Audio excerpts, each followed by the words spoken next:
गुप्त नवरात्रि का 7वां दिन साधना की दृष्टि से अत्यंत महत्वपूर्ण और रहस्यमयी माना जाता है। इस दिन की रात्रि विशेष रूप से सिद्धियों की प्राप्ति के लिए उपयुक्त मानी जाती है। 7वें दिन माँ धूमावती की पूजा और कथा का विशेष महत्व होता है। माँ धूमावती 10 महाविद्याओं में 7वीं महाविद्या है। माँ धूमावती का स्वरूप एक वृद्ध विधवा स्त्री के रूप में वर्णित है। वे श्वेत वस्त्र धारण किए होती हैं, उनके बाल खुले होते हैं और वे कौवे पर सवार होती हैं।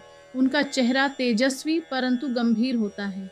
उन्हें दुर्भाग्य, दरिद्रता और निराशा की देवी कहा जाता है, लेकिन वे अपने भक्तों पर विशेष कृपा करने वाली देवी भी हैं। उनकी पूजा साधक को हर प्रकार के भय और शत्रुओं से मुक्ति दिलाती है। माँ धूमावती की उत्पत्ति को लेकर 2 प्रमुख कथाएं प्रचलित हैं। पहली कथा, जब देवी सती ने अपने पिता दक्ष के यज्ञ में अपने पति शिव का अपमान होते देखा तो उन्होंने क्रोध में आकर स्वयं को अग्नि में भस्म कर लिया। सती के जलते शरीर से जो धुआं उठा, उसी से देवी धूमावती का जन्म हुआ, इसलिए उन्हें धुएं से उत्पन्न हुई देवी माना जाता है। दूसरी कथा, एक बार सती और शिव हिमालय में विचरण कर रहे थे। सती को अचानक तीव्र भूख लगी और उन्होंने शिव से भोजन मांगा। शिव ने शांतिपूर्वक कहा कि इस समय भोजन की व्यवस्था संभव नहीं है। क्रोध में आकर सती ने शिव को ही निगल लिया। बाद में शिव के आग्रह पर उन्हें उगल दिया। शिव ने उन्हें यह शाप दिया कि अब से तुम विधवा स्वरूप में रहोगी। तभी से देवी धूमावती को बिना पति वाली अर्थात विधवा देवी के रूप में जाना जाता है। माँ धूमावती की पूजा का महत्व, गुप्त नवरात्रि में देवी धूमावती की पूजा अत्यंत फलदायी मानी जाती है। इस पूजा से साधक को शत्रुओं पर विजय प्राप्त होती है, दरिद्रता और दुर्भाग्य का नाश होता है तथा धन संपत्ति में वृद्धि होती है। यह पूजा मानसिक शांति, रोग मुक्ति और संतान सुख प्रदान करती है।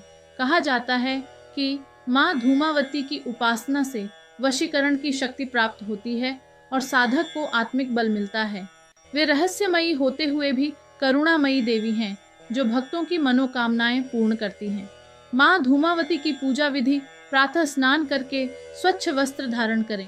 एक साफ चौकी पर माँ धूमावती की प्रतिमा या चित्र स्थापित करें। उन्हें धूप, दीप, नैवेद्य और सफेद पुष्प अर्पित करें। ओम धूम धूम धूमावत्यै स्वाहा या धूम धूम धूमावती स्वाहा मंत्र का 108 बार जप करें।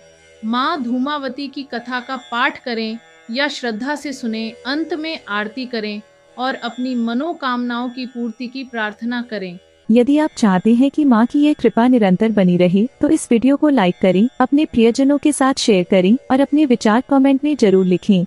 ऐसी और भक्तिपूर्ण कथाओं के लिए हमारे चैनल को सब्सक्राइब करना न भूलें, ताकि अगली बार जब माँ की कृपा फिर एक नई कथा के रूप में प्रकट हो तो आप उसे सबसे पहले सुन सकें।